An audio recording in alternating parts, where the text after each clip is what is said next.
Something I really love about making these videos, outside of just geeking out over gear, is seeing all of the different possibilities of using the space that you already have. So today we're gonna go check out Chris Clayton's studio, which is in a garage that is attached to a house.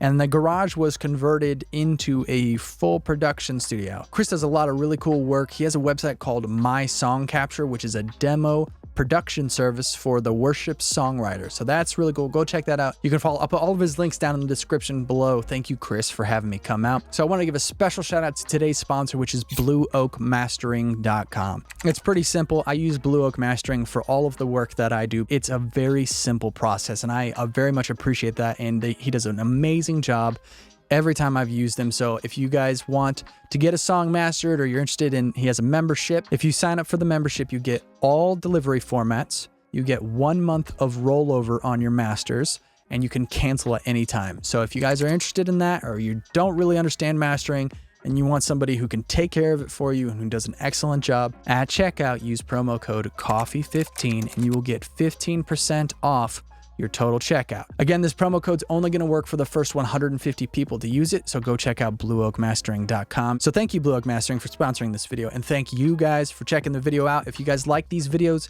tap that little like button for the YouTube algorithm, hit the subscribe button. If you guys wanna see more, every Monday we have a home studio tour.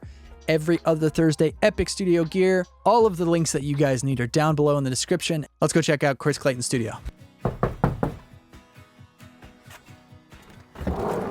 What's up, Chris? Come on in, man. How are you? Good, man. How are you doing? Nice to meet you. Nice to meet you too, man. Come on Thanks in. for having me. Come on in. It's good. This is Riley. Hey, Riley. What's up, man? Hey. Good to see you.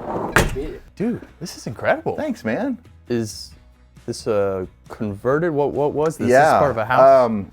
So on the property, there was there's this house, and it's a part of a church property, and they just took over the house, and they decided to keep the house as kind of the church offices. And so on the other side of the house is like all the church offices, and then this was the garage. Oh. And the guy that was in this room before me, who was on staff of the church as well, they completely renovated it, enclosed it, and made it a studio. Yeah, he was in here for a while. Then I took it over, I guess, 4 years ago, and then just recently renovated it into what you see now. So. All right. Yeah. What are you primarily using this for? So I'm a producer here in Nashville that mostly swims in the CCM and worship market here. And cool. This is kind of, I guess you could say, my private studio for clients that I have that hire me to produce records for them for their records, and I do some mixing as well. So I do a lot of mixing for other people as well. So this is a mix room, but yeah, it's just a one-room operation, which I love. It's kind of fun to just. It's a nice size for, because I go to a lot of these one rooms, and I also have one, but the fact that you have 2 couches in here and there's still all this space is super duper nice. And I'm a songwriter, so that's what moved me to town 4 years ago, was songwriting production. So I found quickly in songwriting that people love space to be able to pace. Yes. And I really wanted to, when we were renovating the space, because the original configuration of the room was a little more cramped, and I decided, you know what, let's go more minimalistic. Yeah. So just have room, and like my desk used to be on this wall over here, and the couch was back there, and it just wasn't configured, in my opinion, more open. And so we moved the desk over there, and then we put the couches in, and the biggest feedback I get from other songwriters is they love the space. Because I'm a guy that's sitting there at my desk cranking out a track while we're writing, but lyricists and melody people, they love to just walk around the room and kind of get in their zone. Yeah, man. And so I wanted to be able to create a little just open space, and also create it like it's home, like you feel like you're home, not like in a stuffy studio space. So that was the whole intention behind the colors and just the whole vibe of it. This piano, this was here in the room when I took it over. It's more of a decor piece at this moment than it is functional, because it works, but it's not. It's like not the most in tune piano, but at this point it's just kind of a bookshelf. So, but it's enough in tune that if a writer wants to bang out something in there to like kind of get a melody idea, it works. But I almost got rid of it in the renovation, and then we moved it over here just to keep it out of the way. And then I was like, you know what? It actually looks really good there. So I have no idea how old it is. I was gonna say. I have no idea. Like it looks so anything, old. but it came with the room, so I'm like, you know what, we'll just keep it. And it's just it's a conversation piece. Sure, yeah. So yeah, and then this booth, quasi booth, we'll call it a booth. The previous owner built that on to the room to kind of create a vocal booth. I like doing vocals in the room with the artist. It's more of just communication between me and the artist. Just like I'll wheel this mic out, kind of center the room, and then we can just have an easier conversation. But I've got a guitar amp, cab in there that's already mic'd up, ready to go. And then I have some storage stuff in there. And you know, I can put a vocal mic in there if we need to. Sure, yeah. You know, what I don't like about it is it's not centrally heated or cooled. So in the summer, it gets a little stuffy. In the winter, it gets a little cold. It is what it is. I've had people take their shirts off while they're cutting vocals because it gets so hot in there. So because of that, I decided to just, you know what, we're gonna do vocals out here. Yeah. And the way the room is treated, it really, you can't tell any difference out here. So that's cool. Yeah. And this door, this looks the door is always a conversation piece for people. The guy that built it, who's a friend of mine, who was the previous owner. Wait, of the room. this was built? No. Well, he built the whole. Oh, okay. But he found this door. Oh, okay. Yeah. And he told me, he's like, if you ever tear this down, I want my door back. Because he's like, I love my door.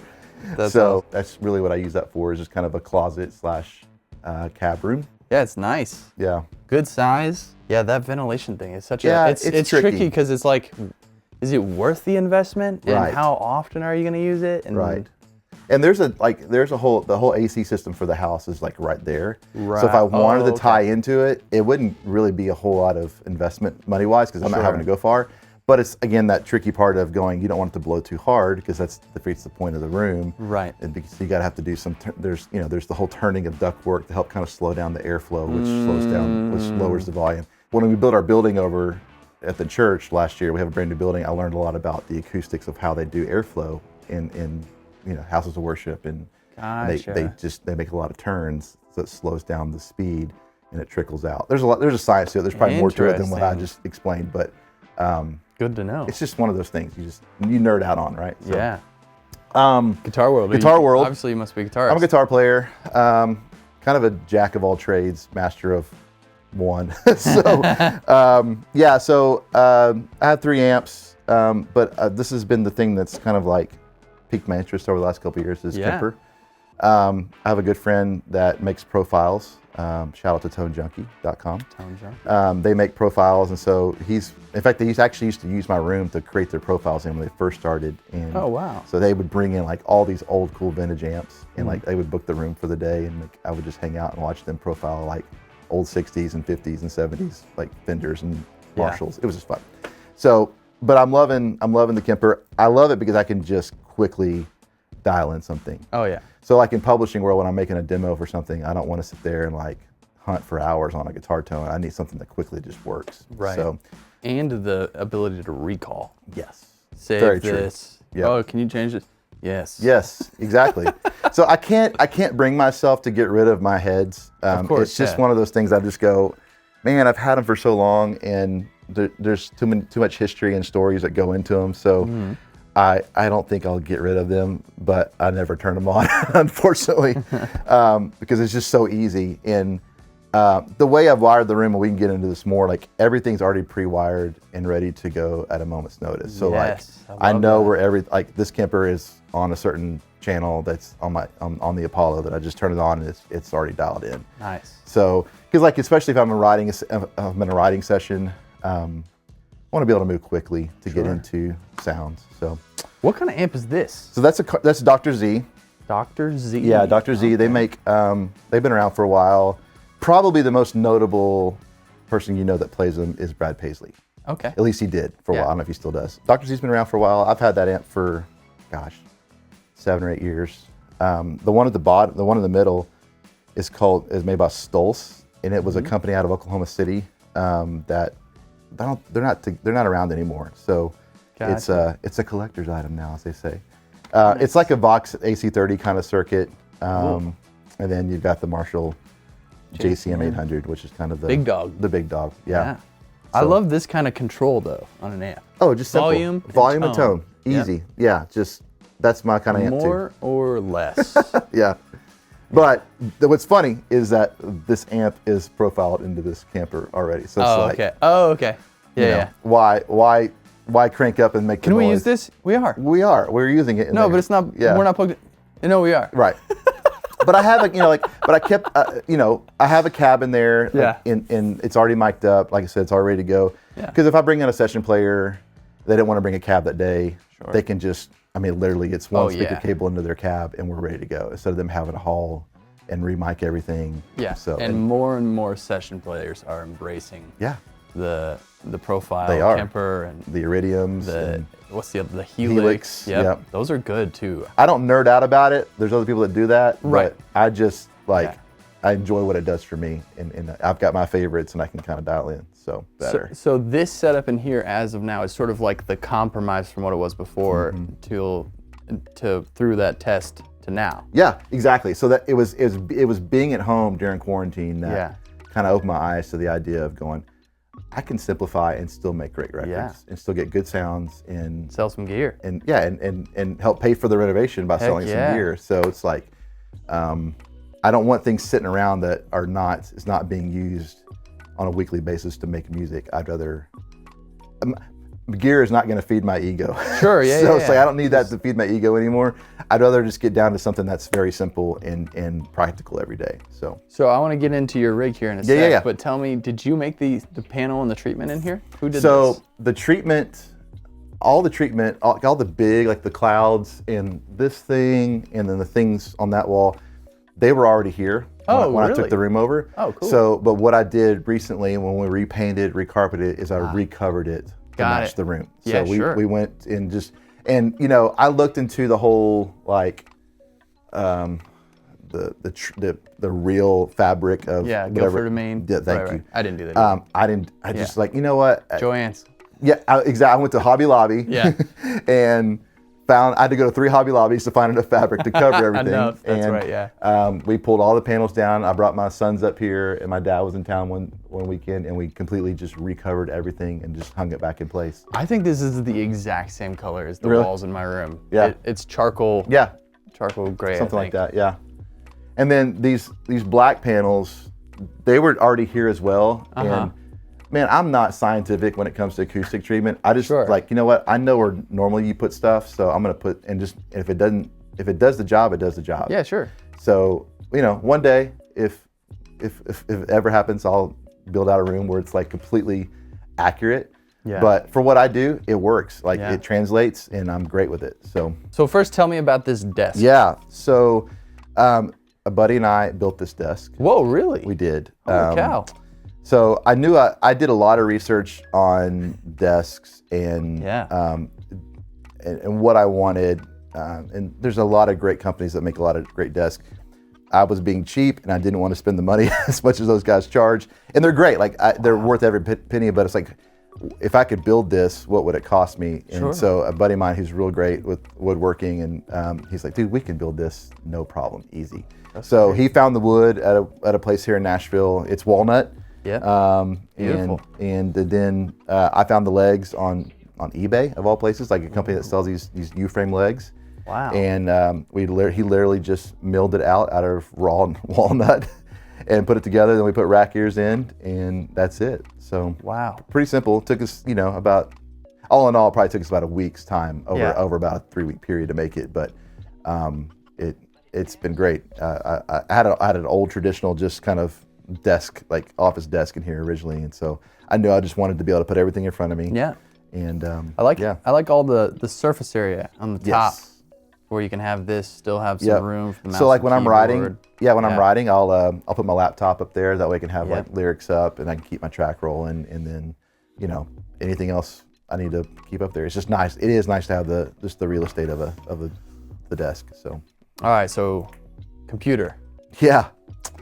So the computer, Mac Mini. Yep. Late 2012. It's still kicking. All right, I love that.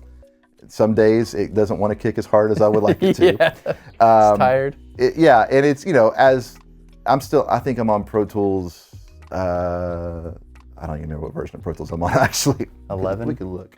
No, what am I on? 2019. Oh, okay, Not too bad. I think that might be what I'm on. Yeah, I'm on 2019, and so I was looking last year to upgrade to just one of the trash cans because I knew that I could. Those still have some life to them. They're still good. But then they came out with the M1 chip. I know. Yeah. And I'm like, okay, time out.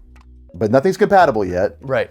But I'm like, okay, if I can just make that last for like another 6 months, then eventually, the goal is to buy another Mac Mini because the Mac Minis are $700. They're cheap. Yeah. But they're powerful and they're fast. So much more powerful. So that's the goal eventually, is to just stay with the Mac Mini. Although that's so like anti-cultural to what we want to, what you see in studios. We were talking about that. There's because I have the 2018, which is great. Yeah. But now that I edit video on it, it's like the M1. I've seen all the videos where they shoot them out. It's just depressing. It's like how good they are. And I use a lot of virtual instruments like Omnisphere and Keyscape and all these stuff like that. So those are heavy. Yeah, and they heavy lifting on the CPU. So if I can just make old Betsy just last for another 6 months, I plan on getting that. So that's the computer. So yeah.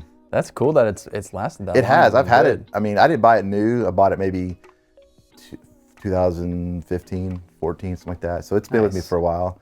Yeah. But it works. Like everything's stable right now, which is most important. Like I just want it to be stable. Yeah, please stay stable. So probably just as old, the Apollo, right? Yeah, that was the first version of the Apollo that came out. Is that the 8? It is before the 8. Is the Duo 2. Oh wow.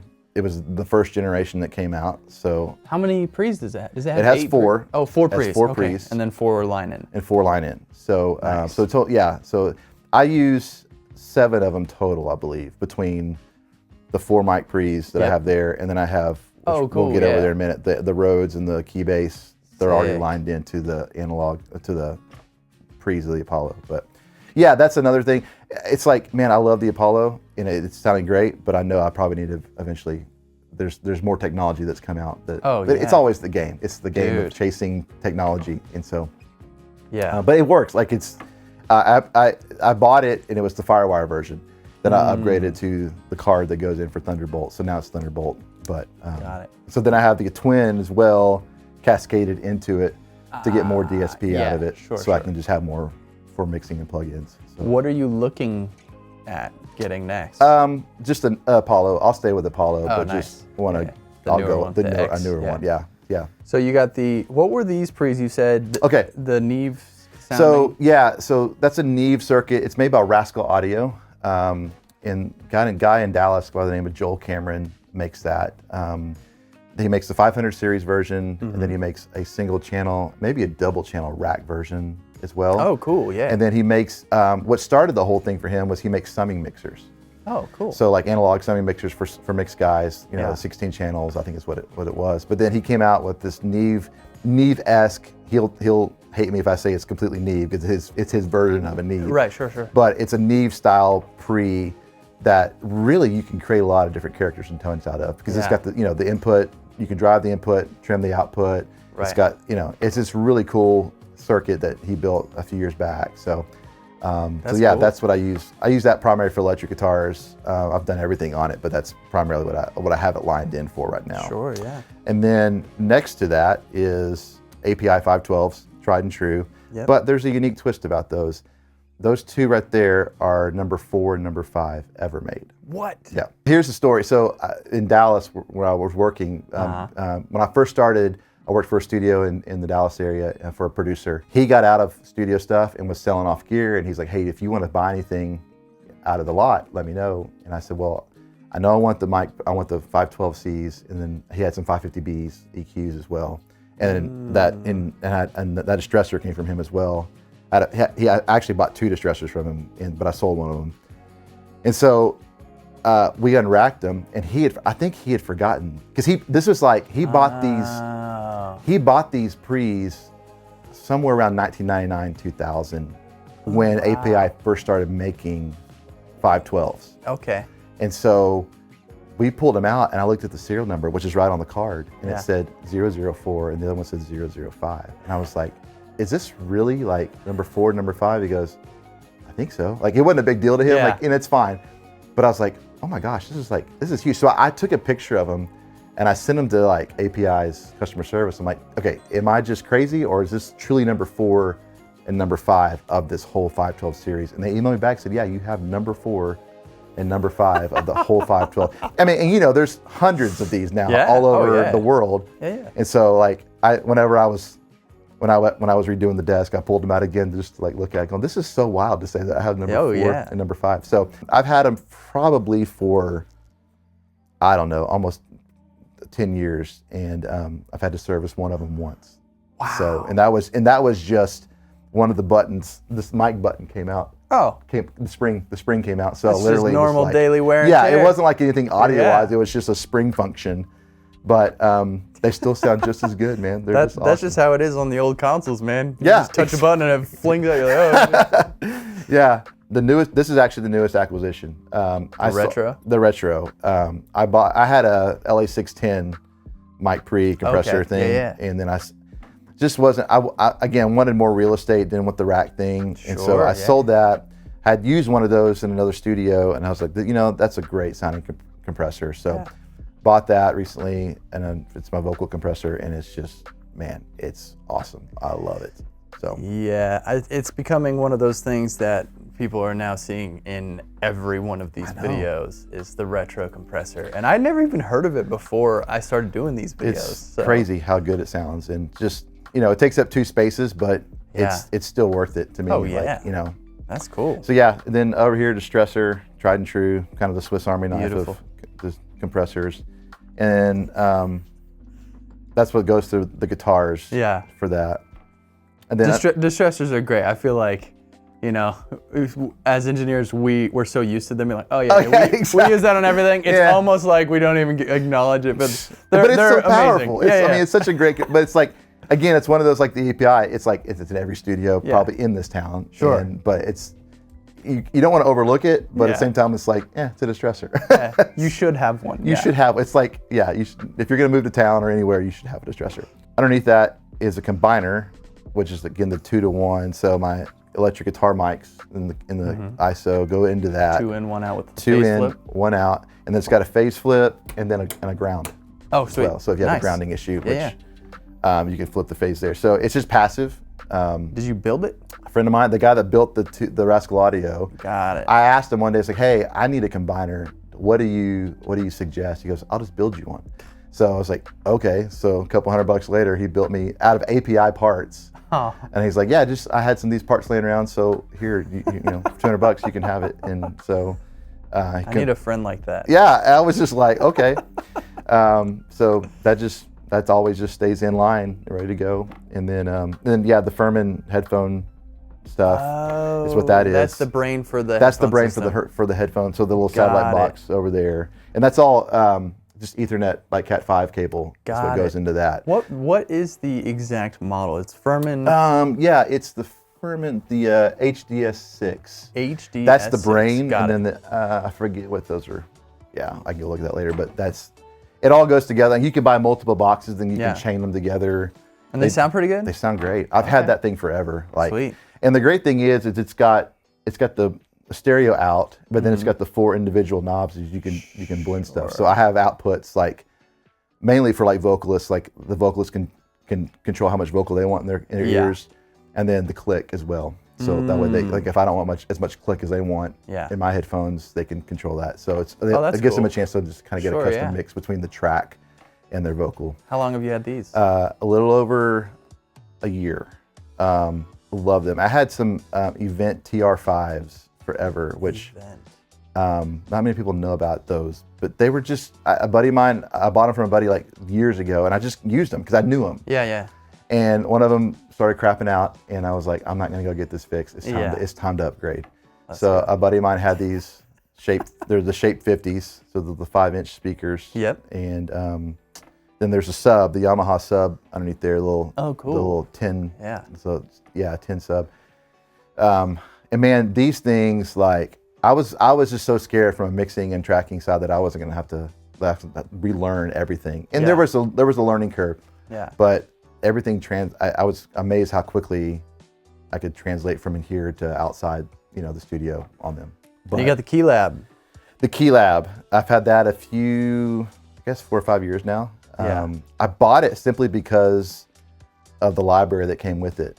So they have this analog library of sounds, like just old, like really cool, like old analog stuff, pads, ARPs, just everything. Is that Analog Lab? Is that what it's called? It was that. It was, and it's like 5,000 like patches of like old stuff. Like, it's just completely amazing. So bought that, and of course it controls everything from Atmosphere and Keyscape and all the different stuff that comes with it. And then I do a lot of drum programming for stuff, so the pads are nice to be able to just do stuff on. Great. And then personally, I need to buy a chair. Yeah. Is this just like a standard This office is just chair? Office Max. Office Max? But I've been looking at chairs. It's funny you say that, because I think I want a more ergonomical, is that what they say? Chair. Because I mean, we sit all day long. I know. And I literally will go home at a time and my back is just killing me. Yeah. And so I'm trying to find a chair that's like, it's not more expensive than a mic pre that I own. Yeah. But will actually do the job to help me not feel so sore. And then, so you got some mics over here. Yeah. Just a little bit of a collection. And these are for, like, obviously vocals, acoustic, vocals electric. and acoustics, electric is kind of basically what, from a miking standpoint, gets done here. So this was the newest thing, the TLM 49. Yeah, M49. M49. That is a good one. I just got it like a few months ago, and from a friend, a guy that was selling it, and massive difference from what I was on. Like I had a great, like that Peluso is what I've been using for years, but when I put that up, especially on a female, I tracked the female on it, and her vocal just popped off the speakers. So it's like, okay, there's something special about this mic. So yeah, this is, we'll just go through them real quick. This is the 214, the AKG, mainly because I didn't want to put the cash down for a 414. Sure, yeah. But honestly, man, it's so close. Yeah. Like so close. And I use that on acoustics. I'll use it for gang vocals. Like if we bring like some gangs in, like it sounds really great. Yeah, this Peluso, quick story about it is, I have a friend here in town. I say friend, we've hung out a few times. Acquaintance. I don't know if you know a guy by the name of Brent Milligan. He's a bass player, producer, especially in the CCM market. But he sold me this mic a few years ago, and I don't know if you're familiar with the artist Stephen Curtis Chapman. Okay, so Stephen Curtis is an artist here in Nashville, like Christian artist. And he's like a hero of mine, like from an artist standpoint, songwriting standpoint. Sure. And Brent produced one of his records. He's produced several of his records, but he sang his whole record on this mic. Oh, cool. And so that was a big deal to me. It's like, he's like, hey, I'm selling this mic. Here's a little history behind it. Steven recorded the vocals for this record on this mic. So it's like, I'm sold. I'll buy the mic. So this was my kind of like go-to vocal mic for years. And is that Phantom Power, or is it Tube? It's Tube. It's a clone of it's called the 2251. It's a clone of their Telefunken 251. Nice. Another Neumann. I got this in a trade for a year a while back. This is the TLM 102. Oh, okay, yeah. And I forgot how small those are. Yeah, I didn't realize how small it was either. When he offered to trade it for, I can't remember what I was selling, but he brought it over. I was like, man, this thing is tiny. I use this on acoustic all the time, and it sounds so good. Oh, cool. Yeah. With mine, at least, the ones I use. Yeah. So this has been a workhorse as of late a lot to see on records. SM7B. SM7B back there. 451. 451. Oh yeah. An old one. Which is great. SM7B I use. So I have a podcast as well. Oh really? What's the podcast? It's called Song Capture, and I interview songwriters like in the worship and CCM market about it. Really just telling stories about the songs that they wrote. Okay, so like, nice. I love song stories. I kind of love the idea of hearing the story behind the song. So I don't want those stories to die, with the writer one day. I want them to be able to be told. Yeah, give some background. So I got a 7B. I'm gonna get another one, which is kind of the reason also I kind of created the room the way I did, because like when people come over, I want them to sit on the couch, with the mic, and just kind of feel like it's more of an interview style versus like just sitting at a table kind of stale. On that point, how big is this room? Do you know the dimensions? Roughly 20 by 20. 20 by 20. Yeah. Cool. So but it's a little hard to tell with the room here, but from a square perspective, it's close to 20 by 20. So yeah, this is like analog key world. I'm mostly like virtual guy, like just because it's easy to recall. But so yeah, this is a 78 Rhodes. Nice. I had it. So the story, again, one of those stories of like, oh my gosh, you found that deal, type deal. Yeah. So I was on Craigslist, and guy was selling it. He posted it for $400 on Craigslist, and I was like, okay, something's wrong with this Rhodes. What? And he literally, this is when I was living in Texas, and he literally lived like just around the corner from me. So I was like, okay, I'll at least go check it out. And I went over there, and it was like just like this, like perfect. And like he said, he goes, he probably needs a little tuning, because you have to tune these and maintenance and everything. And so I got it. It didn't have legs. It was just the keys and the body. Sure. So I found legs, and I had to buy a sustain pedal for it. And then I had a guy come over and do a completely rework of a job on it, just like tuning it and replacing some parts. But even with that and buying it and the legs, it came out cheaper than like what they're really worth. Wow. So that's, which is weird because like I have this and I don't want to let it go. One reason, A, it's my birth year, 78. And second of all, it's just a Fender Rhodes. I don't want to get rid of it. Those are because so I have classic. Keyscape and other Fender Rhodes that are like, I can easily just go. Yeah. But and they feel so distinct. They feel so great. And like, it's always ready to go. So like, so it's just always ready to roll. Through console? Got it through console. Yep. Sorry, going through a pre. So, Is it gated? No, so those speakers, They shut off. They have a shut off. So when they're not used for a while, they go off. So that's why you heard of that. But yeah, so like in a riding situation, if someone wants to go, hey, what about this? They can just run over here, turn the volume up, and go. I actually mean, because now the speakers are on. Yep. And I don't hear anything. From like the like any noise or anything. Yeah. That is so sick. So yeah. So yeah, it's been great. I've been tracking it more now that it's actually lined in and ready to go. Because when I redid the room, is when I really kind of did the whole like ready to go thing of all my instruments. Plug and play. Plug and play. You don't have to think about it. I don't want to engineer all day long. I just want to just play. So and then I got this last year. This is the Keybase by Rheem. Are you familiar with this at all? A little bit. Okay. Yeah. So in case they don't know, but Rheem is a vacuum cleaner like. Back in the day, vacuum cleaner, like hot water heater, company.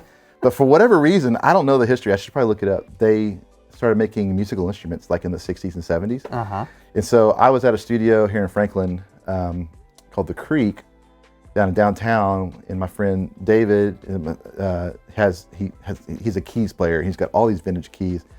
And the bass player that I hired for the session reached over and grabbed the Keybase, which they had one over there. And I was like, what is that? He goes, oh, this is like a synth bass. Yeah. And so he's like, line it in. So I lined it in. And that thing, I mean, it's again, ready to go, but. Oh. Yeah. Like just completely like, it rattled the room. Like I have it turned down now. It literally will shake this room. Yeah, it sounds so good. And so like it's got a fuzz thing. You can like put some fuzz on it. Oh gosh. And you can do like a fast decay. So like, we'll just kind of like plucky, So when I heard that, I was like, okay, I got to find me one of these. Yeah. And so I went on the hunt and found one on Reverb, and it's got like a barely of a power cable. It's like barely hanging on. But I'm like, I got to make it work because I know they don't make these power cables anymore. So anyway, it's missing a little part right here, like a little T part that's supposed to like do that. But as you heard, it's functional. And is that going into the Neve DI? This is going into the Neve DI. Yep. And then the Rhodes is going through this radial right here. Nice. And then here's the unique part about it. You have to tune the Keybase. Oh, wow, interesting. So, because it's analog. So you have, there's a little knob on the back. It's called fine tuning. And then like you literally, that's why I have the tuner here. So I'll unplug it, plug it in there, and I'll just tune like the root note. And it somehow, the other notes are a little suspect at times, but in the track, you can get away with it. But you literally have to kind of go in with a screwdriver and like tune it. So you've got a nice collection of electric and acoustic. What are your favorites? Obviously they all, I'm sure, have their own special thing. They do. We can start with this. This is like the main acoustic I play live when I'm like leading at the church and then here in the studio. This is a 74 J45. If I know my history right, it's the only year, or one of the only years, that they made the full-bodied version of the J45. So I don't know how familiar you are with those, but like usually they make them like more of a sloped, like skinnier shoulder version. That's how J45s are known. But they made a full dreadnought style J45. So I bought this. I was telling my wife, I really want a J45. This was years like 2012. And she's like, well, what do they look like? So I hopped on eBay and I was just showing her. Yeah. And I was like, no, I can't afford a J45. They're like $3,000, like the one I want. And then this one popped up and it was listed for $1,200. What? And I was like, babe, that's like insane. So I emailed the guy. Yeah. And long story short, his dad had just passed away or something like that. And he was cleaning out and he's like, hey, I see you like play in churches and stuff like that. Would you, I'd love it if you, like if you were to buy it, I'll pay shipping even. So wow. Bought it from him, had to get a pickup installed. And I've had this thing since I guess 2012, and this thing just sings. Beautiful. Like in the studio, in live as well. So yeah, it's my old Takamine. I actually have it strung up. High strung? High strung. Not in tune, but yeah, high strung version of it. So I will have that. This is a, what is it? 87 Fender Squire. Now you're gonna laugh, Squire, right? But it's a Japanese Squire. Yeah. So the Japanese Squires, back in the 80s were coveted just like the American-made Tellys and Strats. So a friend of mine had this guitar, and this was a long time ago, and he didn't know what he had, and I didn't really know what he had either. Yeah. He's like, hey, I don't want this guitar, but I need a pedal board. How about you trade me your pedal board plus $50, and I'll give you, and we'll make it plus $50, so I can get some Kales. Yeah, I was like, okay. So this thing sounds phenomenal for a Squire. So I've wanted to go in and like remove the Squire so people don't laugh at me, but it's better they laugh and then you plug it in and they go, oh, okay, never mind. I mean, the amount of songs that I've tracked with this guitar is I can't keep count. That paint is really cool too. Yeah, that seems like a interesting like kind of the version of a yellow. Yeah, kind of a butterscotch type thing. Yeah, cool. Yeah. So then we've got a Strat. Just a newer Strat that I bought, and then this is a buddy of mine's guitar, actually, a Reverend guitar. I don't know if you ever heard of Reverend, but I don't know much about him. He didn't have room in his house for it, so he said, can you hang on to this for me? So nice. Many years later, I still have it. This is probably more like, I imagine somebody with a laptop sitting over here. Yeah. This is like someone who just kind of wants to be by themselves for a minute and work on a lyric, or just kind of veg out or whatever. So that's kind of the point of this couch. But these look very fancy. Are these go-tos? These are more the go-tos for me. Okay. Yeah, so like this guitar, 87 Epiphone Sheridan. Wow. And it's got very much characteristics of like a Gibson 335. In fact, I don't know, I've never seen another guitar that says Epiphone by Gibson, because that intrigues me, and I've never really researched it. So if anybody knows, tell us, because I've been curious to know. I have yet to see another guitar like that. But anyway, this is a monster. It gets very angry very quick, just on tone, which I love. It's fun. I'm not a bass player, but I wanted a bass for like demos, or whatever, just to make it. I've yet to change it. I bought this from a guy. I have yet to change the strings. I've been told not to change strings, just like because it sounds so good. So it's like, let it go.